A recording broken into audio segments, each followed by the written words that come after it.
Yep, it's official. Nintendo Switch 2 was the best-selling hardware platform across units and dollars for both March and 2026 year to date, with PlayStation 5 ranking second across both measures and time periods. The exact opposite of the narrative we have been force-fed for the past year.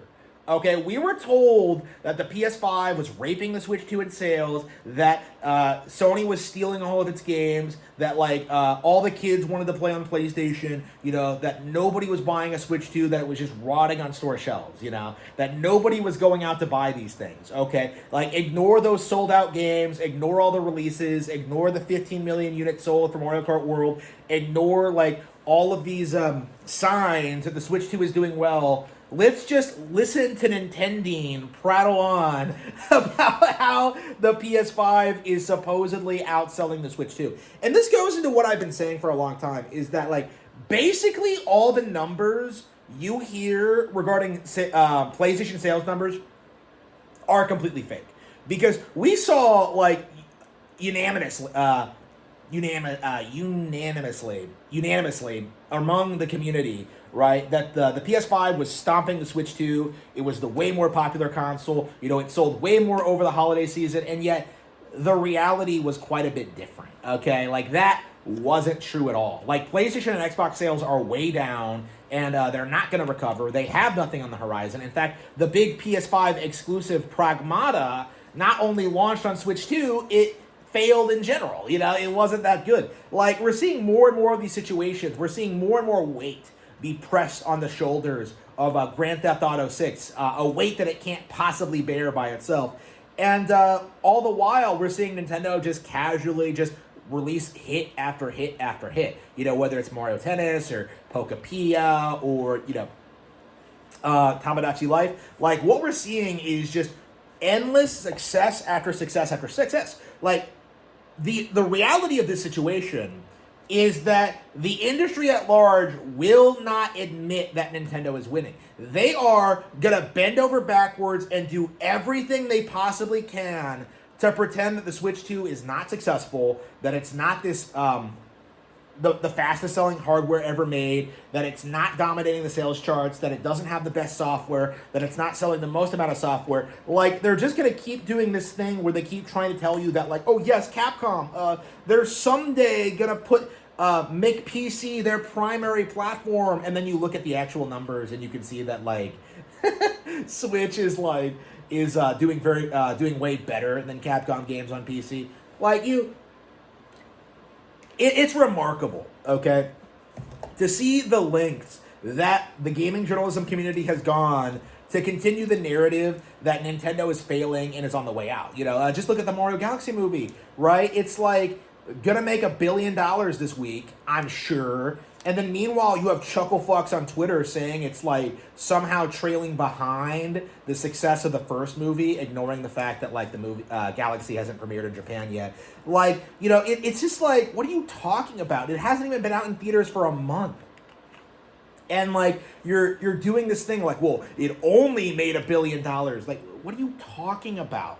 Again, that's kind of the metric we're dealing with right now, is that we're not talking about long-term success. We're not talking about trajectory. We're not talking about these IPs. We're not talking about any of that. What we're talking about is just fake numbers from PlayStation assuring their audience that they're totally winning and that Nintendo still isn't cool, and that the third-party games are going to stay on PlayStation, and that just isn't happening anymore. That's just the reality of it, is that we're getting to the point where these narratives are introduced, immediately debunked, and then they have to just desperately try and move on to the next cope.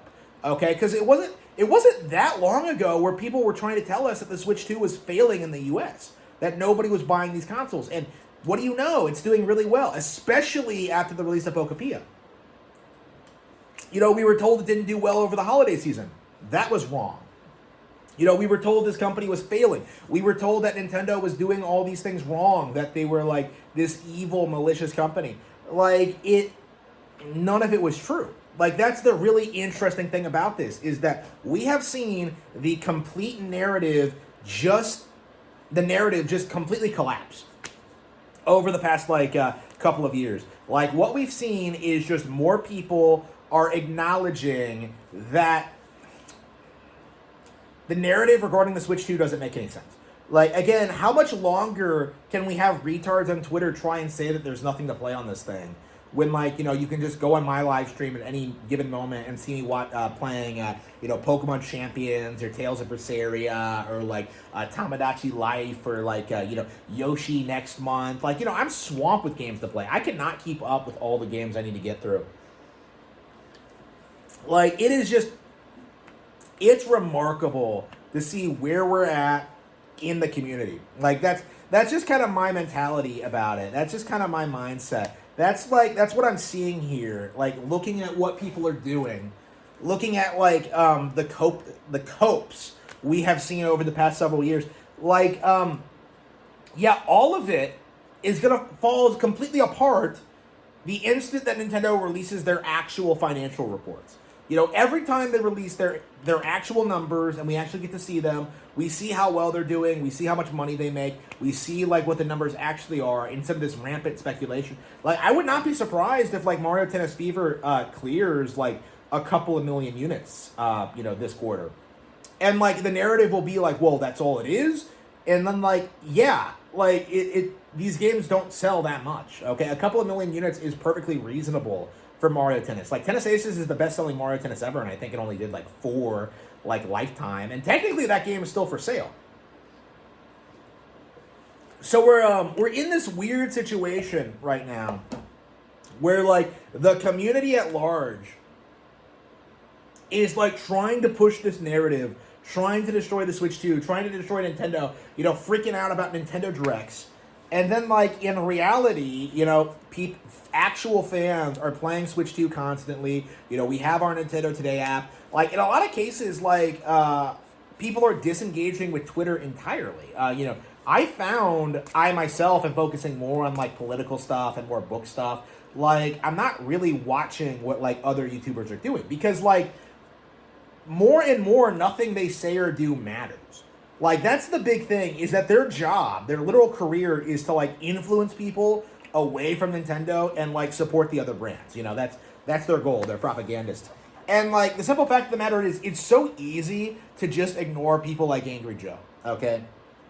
His take on the Mario Galaxy movie, that's not going to stick. Nobody cares what he has to say. And even if you did, the guy has a history of, supporting absolute slop. Just look at how he enabled Man of Steel back in the day. Just look at his long history of glazing all these, Star Trek franchises. Just look at it. Who would take him seriously? That's the reality we're in right now. Is that, Nintendo critics have so little credibility that, actual fans are kind of tearing apart their arguments before they can even, establish themselves. Because, I've heard so many things about the Mario Galaxy movie over the past couple of weeks, and, it really does feel as if, none of the copes about it are going to stand the test of time at all, right? It's a good movie. There's no getting around that. There's no damage controlling that. And we're also seeing this with the Switch, too, where, this thing is super successful. People are enjoying it. All the games are great. And the community at large is just completely failing to damage control this situation.